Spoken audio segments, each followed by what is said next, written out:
Hello students, so in this video we are going to solve question number 12 of the assignment vectors. So this is the question number 12 you have on your screen.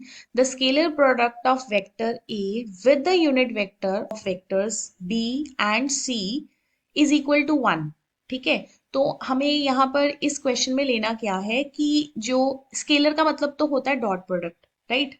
और vector product का मतलब है कि हमें वहां पे लेना है क्रॉस प्रोडक्ट। ठीक है, तो ए वेक्टर की हमें डॉट प्रोडक्ट लेनी है बी और सी के साथ, लेकिन बी और सी का हमें लेना है यूनिट वेक्टर। ठीक है, बी और सी को पहले हम प्लस करेंगे, फिर हमने उसकी डॉट प्रोडक्ट लेनी है ए के साथ, राइट? और ये जो हमारी डॉट प्रोडक्ट है दैट इज इक्वल टू 1। तो वहां से हमें लैम्डा की वैल्यू फाइंड आउट करनी है और हम also find the unit vector along B plus C. वो तो ऑलरेडी हमारा यूनिट वेक्टर निकल ही जाएगा जब हम इसको सॉल्व करेंगे। ठीक है, तो हम यहाँ पे सबसे पहले बी और सी को ऐड ऑन कर लेते हैं। तो मैं यहाँ पे ए वेक्टर भी लिख देती हूँ। A vector is I plus J plus K dot B और सी को अगर हम ऐड ऑन करते हैं, ये देखिए यहाँ पे बी वेक्टर है आपके पास 2 4 -5 और सी वेक्टर है, तो हम इनको ऐड कर देते हैं। तो ऐड करके हमारे पास बनेगा 2 प्लस लैम्डा आई कैप प्लस 6 जे कैप। बी और सी को आप ऐड कर लेना और ये हो जाएगा -2 के कैप। ठीक है, तो अब हम इनकी डॉट प्रोडक्ट ले लेते हैं। तो 1 × 2 प्लस लैम्डा। अब आप इसमें हमें यूनिट वेक्टर भी लेना है, फिर ही हम इसकी डॉट प्रोडक्ट करेंगे। तो हम यहाँ पे अ, अभी हमने यूनिट वेक्टर नहीं लिया, तो मैं यहाँ पे ये यूनिट वेक्टर का सिंबल डाल देती हूँ। ठीक है, तो 1 × 2 प्लस लैम्डा। अभी हम डॉट प्रोडक्ट नहीं करेंगे क्योंकि हमने यूनिट वेक्टर नहीं निकाला है, तो पहले हम यहाँ पर यूनिट वेक्टर निकाल लेते हैं इसी का। तो यूनिट वेक्टर के लिए हमें इसी के कंपोनेंट्स का स्क्वायर रूट लेना है और स्केयर करके कंपोनेंट्स का स्केयर करके स्क्वायर रूट लेना है। तो ये यूनिट वेक्टर आ गया, तो अब हम इसकी डॉट प्रोडक्ट ले लेते हैं। तो डॉट प्रोडक्ट आ जाएगी, यहाँ पे कंपोनेंट 1 है 1 × 2 प्लस लैम्डा प्लस 1 × 6 प्लस 1 × -2। और ये जो स्क्वायर रूट है इसको हम राइट साइड में ले जाते हैं, तो ये बन जाएगा 2 प्लस लैम्डा का होल स्क्वायर प्लस 40। ठीक है, तो हम इसको सॉल्व कर लेते हैं। 2 plus lambda plus 6 - 2 equals to square root of 2 plus lambda का स्केयर भी अगर हम ओपन कर दें तो हमारा यहाँ पे जल्दी सॉल्व हो जाएगा। 2 एंड 2 कैंसिल हो गया। अब मेरे पास सिर्फ लैम्डा प्लस 6 है और मैं इसमें स्केयरिंग कर देती हूँ ताकि ये क्वेश्चन हमारा सॉल्व हो जाए। तो lambda square plus 4 lambda plus 44, तो इधर भी हम करेंगे lambda square plus 36 plus 12 lambda equals to lambda square plus 4 lambda plus 44। Lambda square cancel और ये आ जाएगा 8 लैम्डा इक्वल्स टू 44 -36, तो विच इज इक्वल टू 8। तो हमारे पास लैम्डा की वैल्यू आ गई 1। अब यहाँ पे हमारे पास लैम्डा की वैल्यू 1 आ गई है। तो अब अगर हम यहाँ पे लैम्डा की वैल्यू को 1 पुट करते हैं, ठीक है, तो अगर आप इसमें 1 पुट करते हो तो ये बन जाएगा 3 का स्क्वायर मतलब 9 प्लस 36 प्लस 4, तो ये हो जाएगा स्क्वायर रूट ऑफ 49। तो जो आपका यूनिट वेक्टर, उसने लास्ट में पूछा ना कि यूनिट वेक्टर भी फाइंड करो, तो हमने जो यूनिट वेक्टर किया वो हमारे पास क्या था, 2 प्लस लैम्डा आई कैप प्लस 6 जे कैप -2 के कैप और डिवाइडेड बाई 7। यहाँ पे 49 आ जाएगा, तो आपके पास ये आंसर मिल जाएगा लैम्डा की वैल्यू पुट करने के बाद 3/7 आई कैप प्लस 6/7 जे कैप -2/7 के cap. Now we have question number 13. In this question, you have given the two adjacent sides of a parallelogram are represented by these two vectors. Find the unit vector parallel to its diagonal. तो बेटा यहाँ पे जो ध्यान देने वाली बात है कि जो आपके पास ये जो पैरेललोग्राम है ए बी सी डी, तो इसमें अगर आप इसको लेते हैं ए वेक्टर, इसको आपने ले लिया ए वेक्टर और इसको आपने ले लिया बी वेक्टर। ठीक है, तो अगर तो हम इसके एरिया की बात करें कि एरिया ऑफ पैरेललोग्राम, तो वो तो हमारे पास होगा magnitude of A cross B, right? अब हमें इस क्वेश्चन में पूछे गए हैं डायगोनल्स। ठीक है, तो अगर हम इस डायगोनल की बात करें एसी डायगोनल, ठीक है, जो एसी डायगोनल होगा वो किसके इक्वल होगा, अगर ये बी वेक्टर है तो ये भी आपके पास बी वेक्टर होगा क्योंकि ये पैरेलल है। तो हमारे पास वो जो एडिशन ऑफ वेक्टर्स का रिजल्ट लगा के हमारे पास जो ए सी डायगनल है वो आ जाएगा ए वेक्टर प्लस बी वेक्टर। ठीक है, और इसी तरह अगर हम देखें हमें फाइंड आउट करना है बी डी वेक्टर, तो बी डी वेक्टर हमारे पास क्या हो जाएगा, B D vector will be, अब इसमें ये जो हमारे पास बी डी वेक्टर है दैट विल बी उससे पहले ना मैंने बी डी की बना दी है डायरेक्शन इस टाइप में, ठीक है। तो अगर हम यहाँ पे प्रॉपर्टी लगाएं तो B D plus D A, B D plus D A किसके इक्वल हो जाएगा? B D plus D A equals to A B, right. तो बी डी वेक्टर हमारे पास आ जाएगा, ए बी हमारे पास है ए वेक्टर, और वो डी ए उधर जाके हो जाएगा नेगेटिव बी वेक्टर, राइट। तो बी डी वेक्टर हो जाएगा ए वेक्टर माइनस बी वेक्टर, और ए सी वेक्टर, मतलब अगर अपने डायगनल्स निकालने हैं तो diagonals of a parallelograms are A plus B and A minus B, ठीक है। तो अब उसने हमें पूछा है कि यूनिट वेक्टर निकालो पैरेलल टू इट्स डायगनल। तो पहले तो हम डायगनल निकाल लेते हैं। तो अगर मैं ए सी डायगनल ले लेती हूँ तो ए सी डायगनल मतलब दोनों को, मुझे दोनों वेक्टर्स को क्या करना है? प्लस करना है। ये वाला वेक्टर और ये वाला वेक्टर, इनको करना है प्लस। तो पहले हम डायगनल निकाल लेते हैं, वो हो जाएगा 4i cap minus 2j cap और माइनस 2k कैप, ठीक है। तो अब इसके इसके पैरेलल हमें एक यूनिट वेक्टर बनाना है।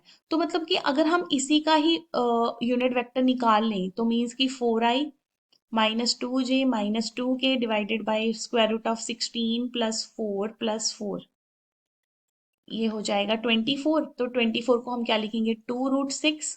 तो हमें इसी का ही हमने यूनिट वेक्टर निकाल दिया, जो हमने ऑलरेडी, यहाँ पे मेरे को यूनिट वेक्टर में सिंबल डाल देती हूँ, मैग्नीट्यूड नहीं हम लिखेंगे, unit vector equals to this, ठीक है। कटिंग करोगे आपको सेम आंसर मिल जाएगा। तो ऐसे ही सेम हमने बीडी का निकालना है यूनिट वेक्टर, राइट। तो हमें मैग्नीट्यूड लेके बीडी निकाल के ना ए माइनस बी, तो उसका आप मैग्नीट्यूड लोगे और डिवाइड करोगे तो आपको बीडी वेक्टर के पैरेलल मिल जाएगा। क्योंकि जो पैरेलल वेक्टर होते हैं ना, वो पैरेलल यहाँ पे भी हो सकते हैं और इसके ऊपर भी हो सकते हैं, ठीक है। हम दोनों जगह पे पैरेलल वेक्टर ले सकते हैं। तो दोनों यहाँ पे भी हो सकता है, जैसे पैरेलल वेक्टर यहाँ पे आ गया, यहाँ पड़ा है, ये बाहर पड़ा है, तो सबका मतलब एक ही रहेगा, राइट। तो इस तरह से हम इसको करेंगे सॉल्व। देन वी हैव, फिर आप ये कर लेना B, B D vector A minus B, और उसका यूनिट वेक्टर निकालेंगे तो आपके पास ये सेकेंड आंसर भी आ जाएगा। Now question number 14। तो बेटा 14 में देखो, A B C are three vectors, उनके मैग्नीट्यूड्स गिवन है। ए का मैग्नीट्यूड 1 है, बी का मैग्नीट्यूड 2 है और सी का मैग्नीट्यूड 3 है। If the projection of B vector along A, मतलब जब भी हमने प्रोजेक्शन लेनी है तो बी वेक्टर की अलोंग ए, तो ए का यूनिट वेक्टर आएगा B vector along A is equal to projection of C vector along A unit vector, ठीक है। तो ये हमें इक्वल दिया हुआ है। और फर्दर उन्होंने बोल दिया कि B and C are perpendicular to each other, और हमें यहाँ से बी एंड सी से रिजल्ट मिल जाएगा कि जो बी डॉट सी है दैट विल बी, इनकी जो डॉट प्रोडक्ट होगी वो क्या होगी? जीरो होगी, ठीक है। तो पहले हम यहाँ से रिजल्ट बना लेते हैं। B vector dot A cap को हम क्या लिखेंगे? A vector upon magnitude of A. इधर भी हम क्या लिखेंगे? A vector upon magnitude of A. तो मैग्नीट्यूड तो कांस्टेंट है तो कैंसिल हो जाएंगे, तो मतलब बी डॉट ए किसके इक्वल आ गया? सी डॉट ए के। और फर्दर जो आपके पास परपेंडिकुलर है लाइंस, उनका भी रिजल्ट लिख लेते हैं कि बी डॉट सी क्या होगा? जीरो। अब हमें ये वैल्यू फाइंड आउट करनी है, magnitude of 3a minus 2b plus 2c। तो मैंने आपको बहुत बार बोला है कि जिसकी भी वैल्यू फाइंड आउट करनी होती है उसका हम स्केयर ले लेते हैं।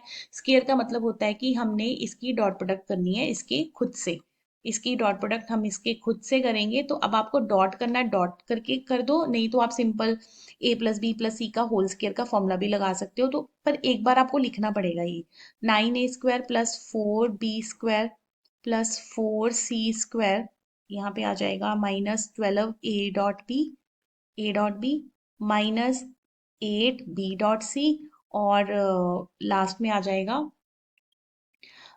12a.c, ठीक है।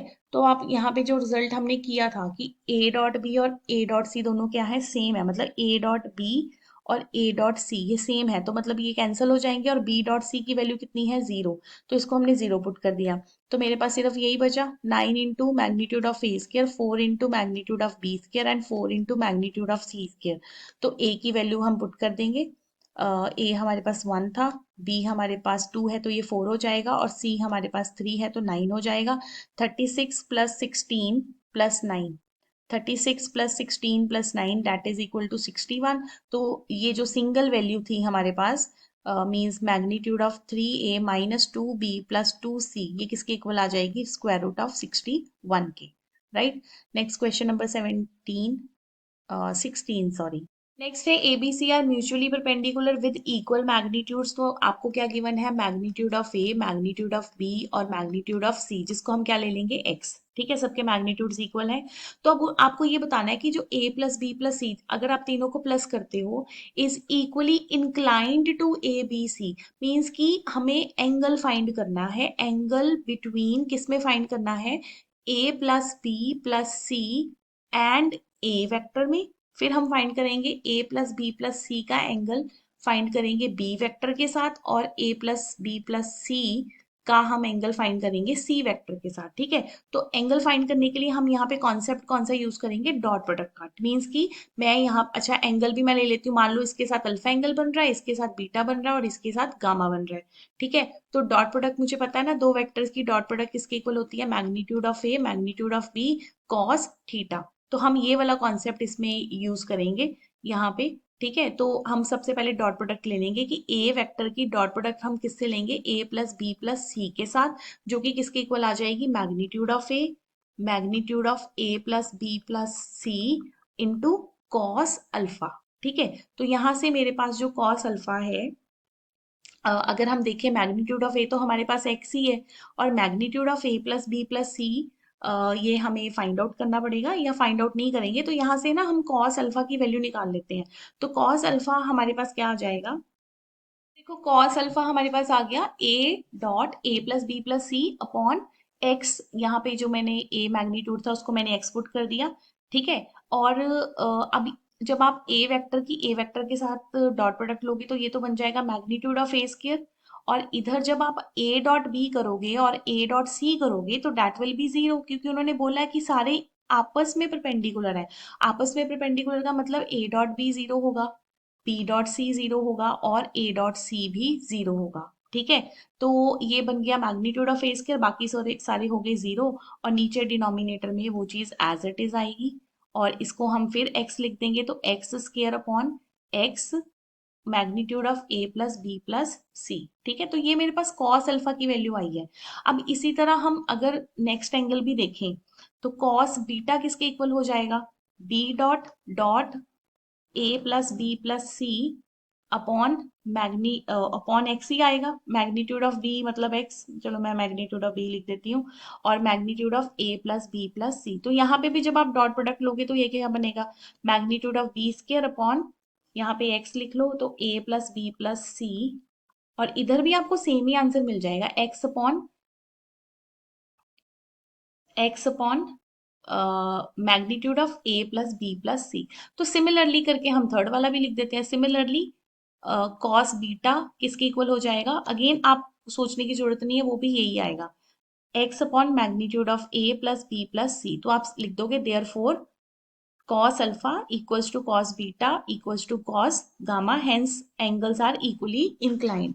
Vector is making equal angle with with A vector B vector and C vector, ठीक है, मतलब A plus B plus C जो है वो इक्वल एंगल बना रहा है। नेक्स्ट क्वेश्चन है, ए गिवन है, बी गिवन है, find a vector C such that A cross C equals to B vector and A dot C equals to 3। तो हम पहले सी को एज्यूम कर लेते हैं। देखिए मैंने सी को ले लिया एक्स आई प्लस वाई जे प्लस जेड के, ए वेक्टर की वैल्यू लिख दी, बी वेक्टर की ले ली वैल्यू, और अब आपको क्या बोला उसने, ए क्रॉस सी जो है वो बी वेक्टर की है, तो हम पहले यहाँ पे क्रॉस प्रोडक्ट निकालेंगे। मैं पॉज करके इसको सॉल्व कर रही हूँ, तो बाकी आप खुद भी सॉल्व करके देख लीजिए, ठीक है, और देख लो कि आपका सेम आंसर आ रहा है या नहीं। तो बेटा मैंने ये क्रॉस प्रोडक्ट निकाल दी है। अब जब cross product equals to B vector है ना, तो हमें कंपोनेंट्स कंपेयर करने हैं। तो जैसे आई का कंपोनेंट राइट साइड में नहीं है ना, तो जेड माइनस वाई कितनी आएगा, जीरो, और इधर जे का कंपोनेंट ले लो minus z minus x equals to one, और इधर के का कंपोनेंट ले लो y minus x equals to minus one. तो ये तीन इक्वेशंस बन गई, ठीक है। अब जो चौथी इक्वेशन है ना, वो हमें कहाँ से मिल जाएगी, A dot C equals to three, जो आपको यहाँ पे दिखा दिया हुआ है ना, A dot C equals to. तो देखो बेटा यहाँ पे ये आपकी नेक्स्ट इक्वेशन आ गई, X plus Y plus Z equals to three. अब मुझे चार इक्वेशन सॉल्व करनी है और मेरे पास एक्स वाई जेड की वैल्यूज आ जाएंगी। तो देखो बेटा भाई मैं क्या कर रही हूँ, यहाँ पे मैंने जेड को पुट कर दिया वाई, ठीक है, और एक्स को मैंने पुट कर दिया वाई प्लस वन, यहाँ पे एक्स को मैंने पुट कर दिया वाई प्लस वन, तो देखो बेटा y की वैल्यू 2/3 आ गई, z की भी वैल्यू 2/3 और x की वैल्यू आ जाएगी 5/3। इसको आप आंसर में पुट करोगे, किस में पुट करोगे? c वेक्टर में, जो आपने xi yj और z के लिया था।